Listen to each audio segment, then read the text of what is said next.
Felipe Romero Sánchez. Gracias, señor director. Buenos días, compañeros.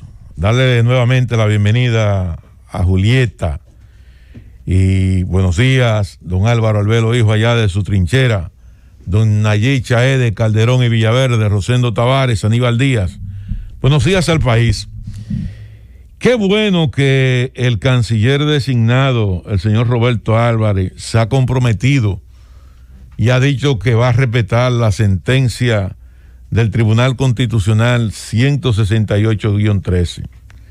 Qué bueno que lo haya hecho, porque eso trae mucha tranquilidad al país.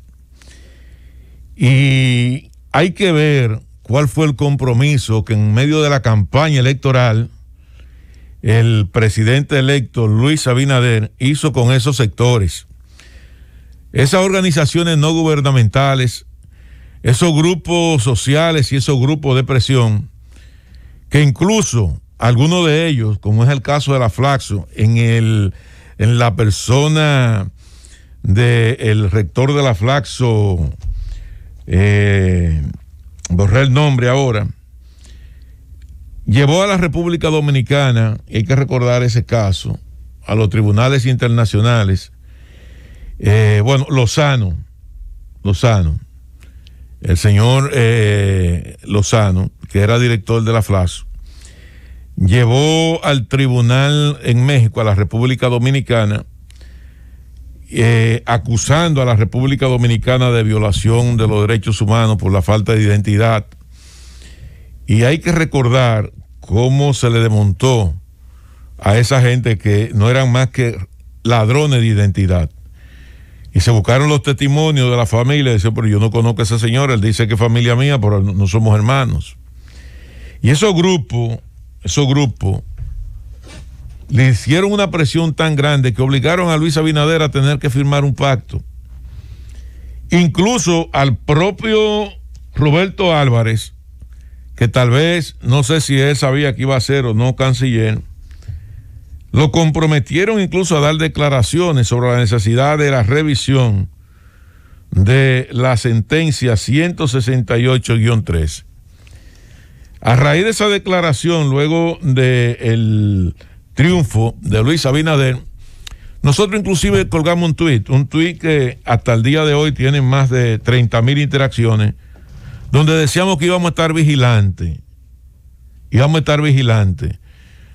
porque las decisiones de los tribunales, sobre todo del Tribunal Constitucional, en materia constitucional, todo el mundo sabe que fue una decisión pétrea, que la propia Constitución de la República del año 2010 establecía que todas las sentencias que hasta ese momento había emitido el Tribunal Constitucional tenían una categoría constitucional, por tanto, no podían ser revisadas. Y amparado, por ejemplo, en ese principio de la Constitución de la República, es que el Tribunal Constitucional emite la sentencia 168-13, que basa su fundamento en la Constitución de la República establecida del año 1929 hasta la fecha, y basa su fundamento en la sentencia del año 2005 que define el tema de la nacionalidad en la República Dominicana. Aquí hay que ser sincero y hay que recordar que aquí había un tránsito, sobre todo de braceros haitianos que llegaban a la República Dominicana, iban y venían. Y hay que entender también que la Constitución de la República Dominicana fue una constitución anti-haitiana desde sus inicios. Y era la naturaleza, o fue la naturaleza hasta hace poco, una constitución anti-haitiana para poder garantizar no solamente una frontera jurídica que permitiera mantener a la República Dominicana y permitiera mantener la identidad cultural, la identidad religiosa de la República Dominicana, pero sobre todo su identidad como pueblo. Y es en ese trajín que la República Dominicana ha mantenido esos vínculos y esas relaciones a veces muy tormentosas con Haití.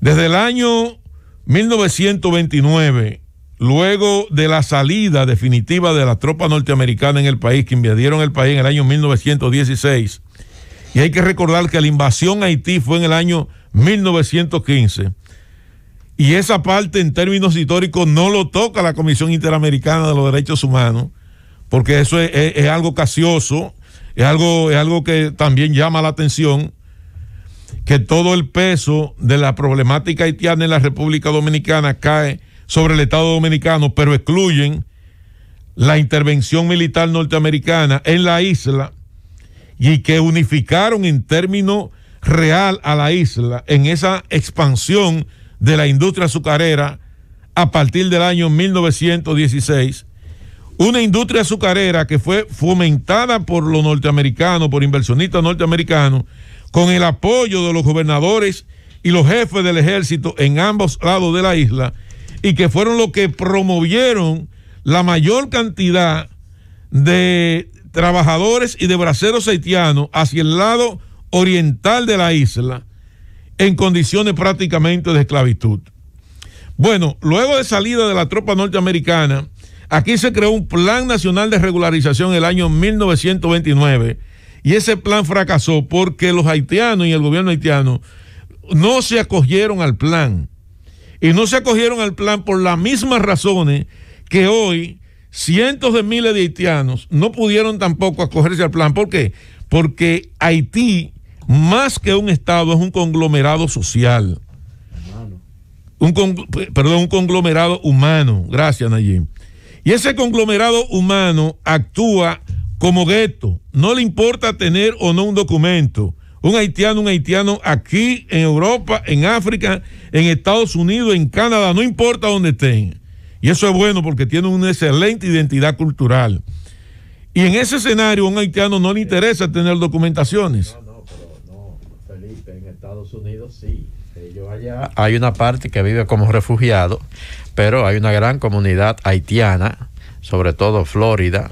Y en la Florida, que ellos allá se legalizan, porque allá la ley hay que respetarla. Y si usted no tiene la condición de refugiado, como tiene un grupo de ellos, usted o se legaliza o se va. Bueno, yo te apuesto que hay más ilegales en Haití, en Estados Unidos, que legales.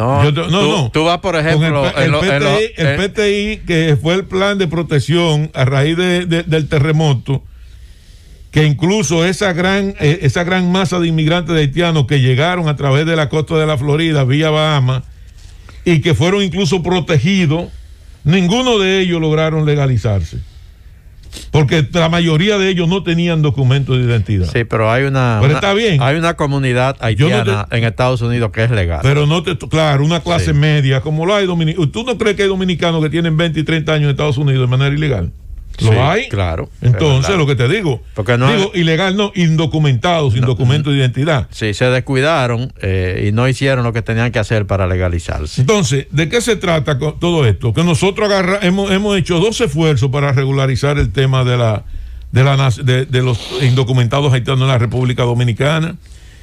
Entonces, el señor canciller designado, el señor Álvarez, que ha fallado y ha tenido una posición frente a la República Dominicana. Señalado. Señalado porque no ha sido designado. Bueno, él lo designó, Luis. Lo señaló como el próximo ministro de Relaciones Exteriores. Porque él va a ser el ministro cuando salga el decreto. Porque se designa cuando usted recibe ya el nombramiento. Ahora él va a ser el canciller. Exacto. Sí. Entonces, señalado, usted dice. Señalado, por claro. Luis Abinader. Claro que sí. Ok, está bien. Entonces vamos a poner señalado. Sí. Bueno, entonces el canciller señalado. Exactamente.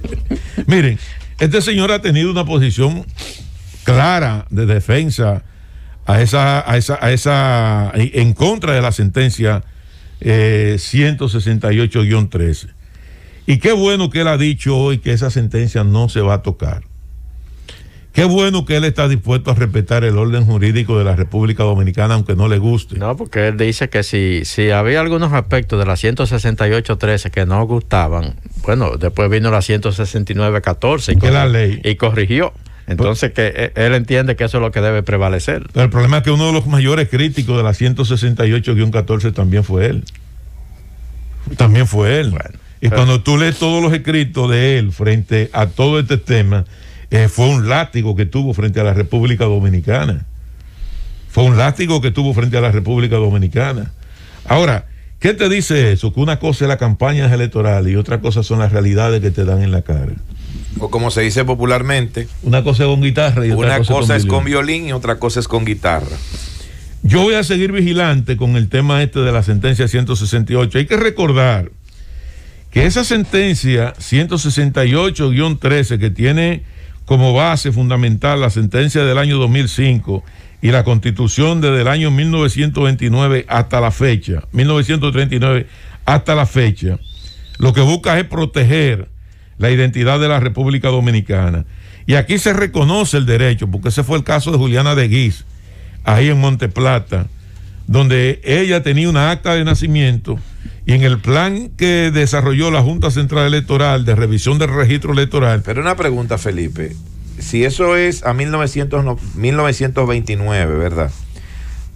Todas las personas que llegaron en los años 30, 40, en los años 50, todo eso dentro de la dictadura de Rafael Leónidas Trujillo Molina, esa gente que llegó, muchos llegaron en barcos, llegaron ilegales, otros, qué sé yo, llegaron en avión y se quedaron ilegales aquí en la República Dominicana. Esa gente entonces no debe ser dominicana, no debe tener la nacionalidad dominicana por la forma como entró a territorio dominicano en aquella época. La sentencia 168 sí, y la ley regula eso y te dice a ti qué hay que hacer. Sí. Lo único que te piden a ti es búscame el arraigo. O sea, por ejemplo, mi abuelo. Sí, no, entonces mi abuelo era libanés. Mi abuelo. Sí, y él vino acá. Mi abuelo llegó en el 40 aquí, más o menos. Pero tu abuelo vino con un documento. Sí, claro. Entonces tú buscas el documento de tu abuelo y con el documento de tu abuelo tú viste regularizar. Yo tengo que regularizar. Mira dónde está. Yo tengo que regularizar. Pero el Estado dice que está gastando la regularización. Bueno, pero supone que tú estás ilegal. Mira, tú deberías de averiguar. ¡Corre!